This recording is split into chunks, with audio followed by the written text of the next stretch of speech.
Today's Captain's Blog is brought to you by a grant from Andrew Cole.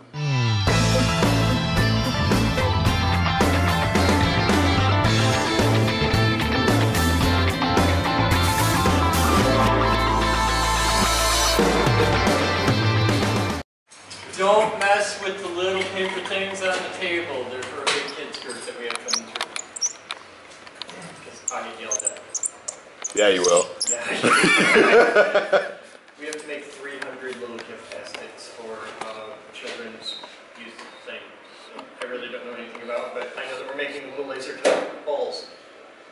So this is where something very strange and terrifying happens. It's kind of cool. I'm the president and founder of the company. I'm also the guy that works in high voltage. That big cage you saw in there is my big toy box. And right now, you have just toured a national nonprofit organization and seen all of our workshops and our labs and our secret sauce. Now, after you've just done that, you have me on live television. A camera up there feeds straight to the internet, and that one up there is recording everything, because that one goes out live, so if they're watching it right now, they'll see it. If they're not watching it, they won't see it. That one goes out to YouTube tomorrow. And there's a microphone right there, and there's a microphone on that camera, and when I flip this switch, the timer starts. And you get to ask me absolutely anything you want. There's no rules to this. This is absolute accountability and transparency. And I have to answer on live television. So this is a little bit terrifying for me. I do this because it's important for people to learn to ask questions and demand evidence of people in positions of power and authority. Because someday, he's going to vote. And I want to make him the absolute biggest pain in the ass that I can for his teachers and for anybody he may ever vote for. Because that's how science works. That's how we actually learn things, and that's how people get held accountable, and that's how the world gets to be a better place, and I'm in the business of changing the world. So what do you want to know? Yeah. For Halloween when you're younger, have you seen like a bowl out in the middle of their porch? Have you ever taken the whole thing of candy? No. But I grew up in Coopersville, little tiny town, where every house you go to, they know who you are, they know your name, they know your reputation, and that just don't fly. And who does the bowl thing? We always have it. Go. How long have you been at this location? Since December 28th, 2010. And if you think it sucks now. No, it's impressive. Well, we're supposed to have the heat on right now. DTE has sent 3 people here today. The heat is still not on. 5. Huh? 5 now? This is my day. Next, go. What's your largest or biggest donation thus far? The biggest donation we've had so far is $1.5 million worth of equipment from a local company.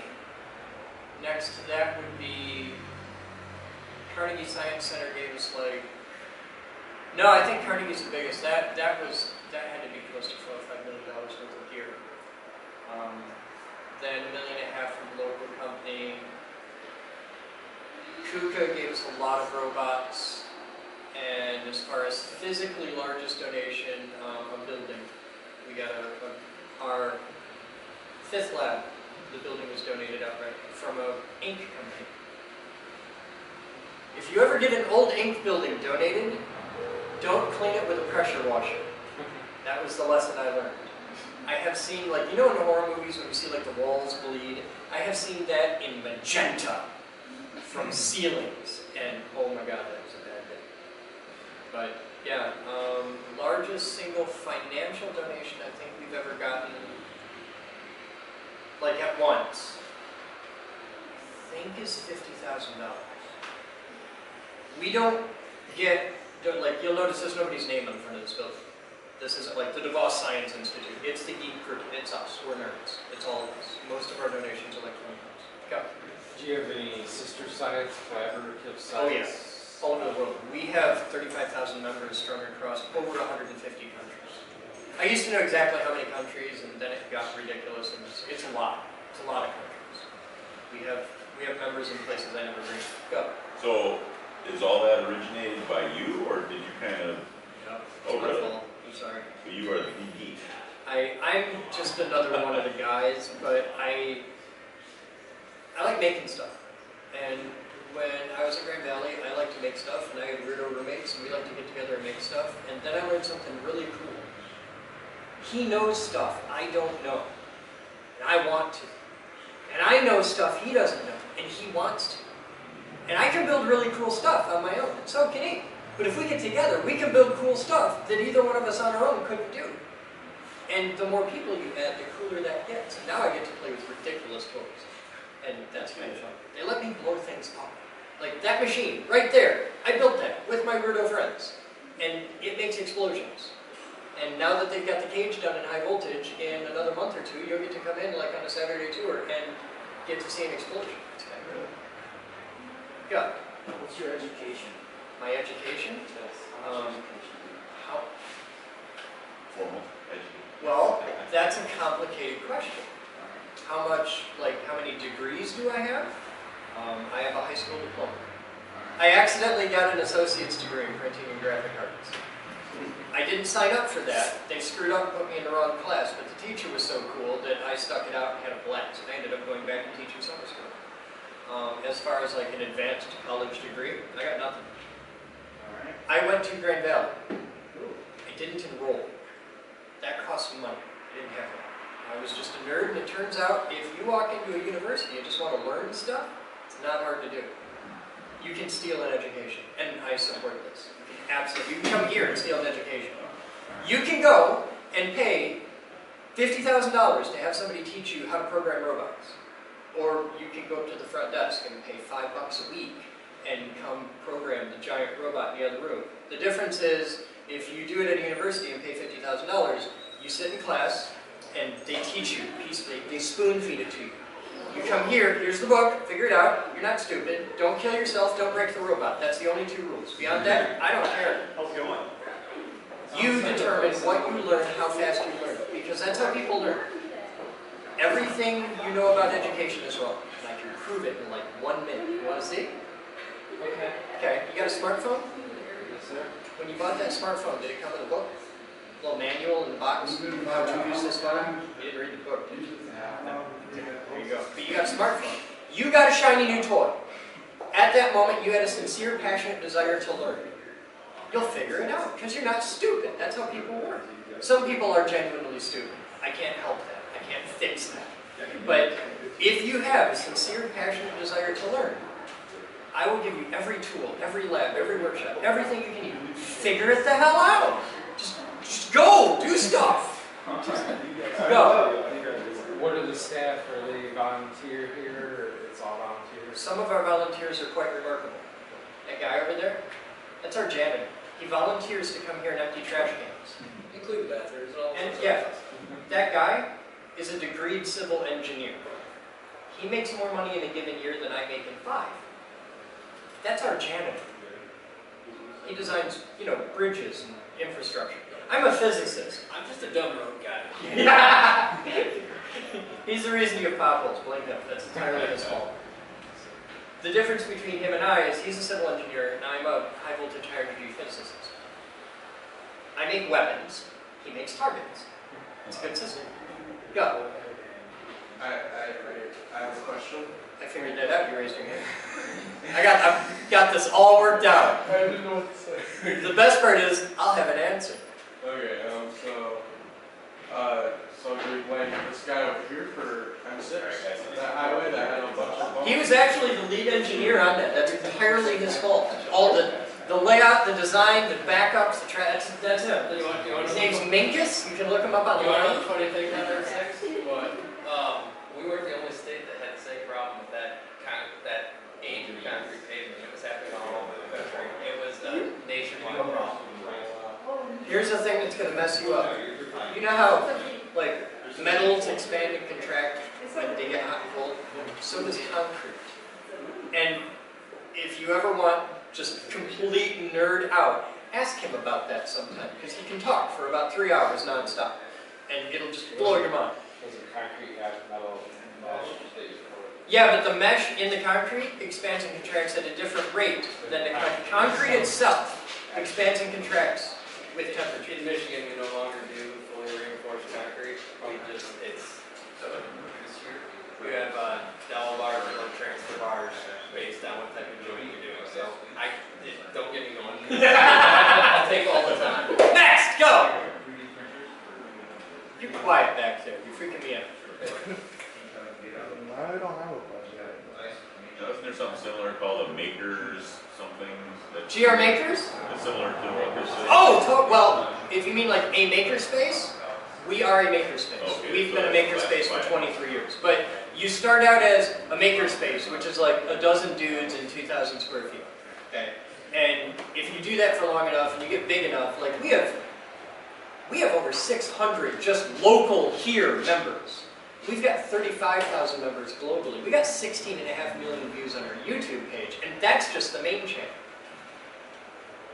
The first time we got invited to the White House, they decided that we were a national science center, which is, you're past a museum at that point. The second time we got invited to the White House, they decided we were a national science institute. And that in a buck will get you a short period. So, we're not a makerspace anymore. We're way, way, way bigger than that. There is an organization in town called GR Makers. I absolutely resoundingly encourage you. Go check them out. Take their tour. Compare, contrast. See what they charge a month. We charge 20 bucks a month. 30 for a family membership. They charge not that.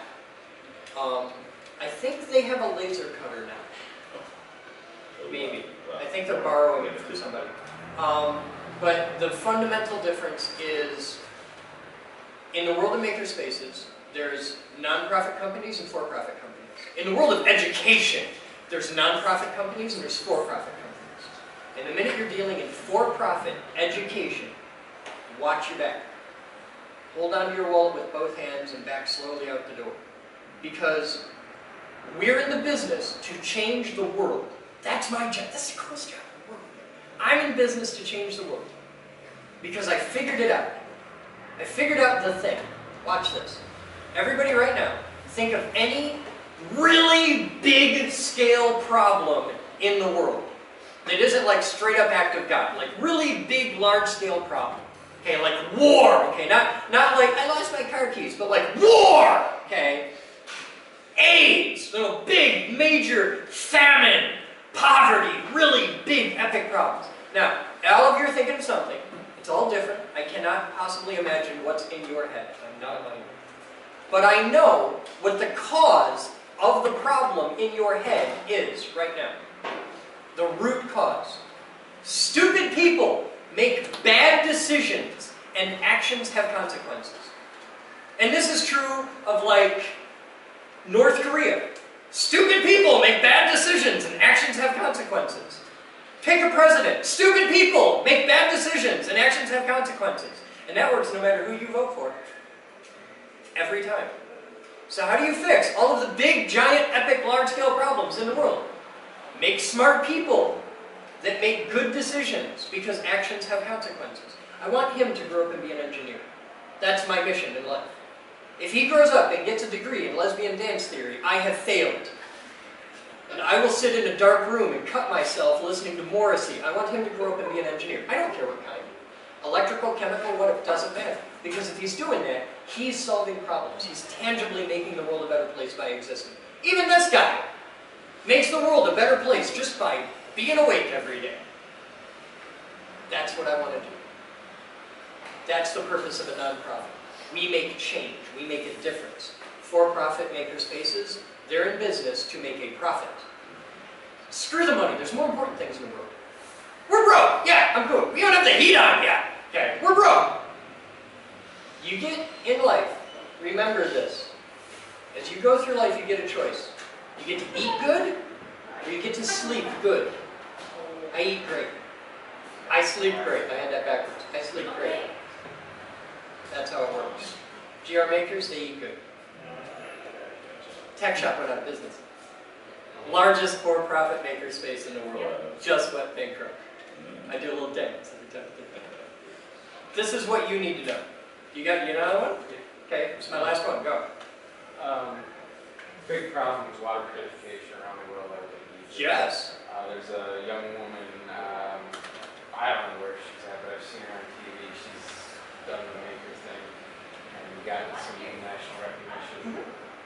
Are there any projects, high school students, college students, whoever, that come out of here? Oh, yes. That have gone off to like multi-million-dollar. Oh yeah. What can you give me an example? My go-to one is easy. We had these 3-year-olds. They were all biomed engineering students out of a local university. They came in here with an idea, and our specialty here is building the first 5 of something. Okay. As a rule, some do, but as a rule, most people don't come here to make 100,000 of something. They come here to do the prototype, the design. And this building is entirely geared around from art to part, from concept to creation, from something in your head to something in your hands. And they came in with an idea. They prototyped the hell out of it. They worked on it a lot for a very long time, months and months. And after they were done here, where they spent just a couple bucks, they didn't have to spend hundreds of thousands of dollars to prototype this. It's because we have all the stuff. You know, just show up, we'll help you do it. They did that. They left here. They went and got like a $250,000 grant and started getting patents and all that. And now this is a whole thing, and they're saving lives in Africa. They figured out how to. Your blood is made of different stuff all mixed together. So you put it in a tube, you spin it really fast, and it separates out to like plasma, platelet cells, all that jazz. They invented a way to do this without electricity. In the field, in like sub-Saharan Africa, and it's basically an ice cream maker. You put it in there, and you turn a crank on a second, and it works. You can run it off the battery in your Jeep. You can run it off a hand crank. You can run it off a solar cell. Like say nice things to it, and it works. Like it's nuts. They did this whole thing, and they figured out a way to do blood transfusions and spin down blood, all kinds of cool stuff. And that started out as just 3 college girls, and now they're going to die very wealthy. Probably in some third world shithole with some terrible disease, but they're going to die rich. I got it. All right, this is what you need to know.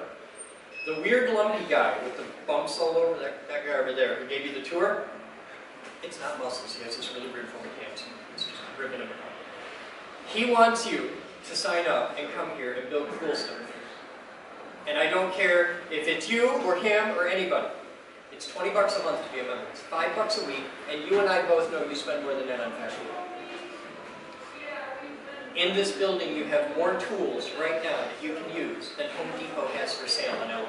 And I want you to come do stuff. I don't care what. You don't have to invent some great new medical technology. Be the dude that invents the aglet. Be the guy that makes the next aglet. He died a millionaire. You know what an aglet is? A little plastic thing on the end of your shoelace. I want to be the guy that gets 1/10 of a penny for every one of those Nike sells. Okay? Be the guy that prints the Wonder Bread wrappers. There's a job you never thought of. You want the best job in the world? Be the guy that runs a print shop that prints Wonder Bread wrappers. That's it. They make a bajillion of those every day. And what do? You buy it, you take it home, you have it for 3 days, and then you throw it away.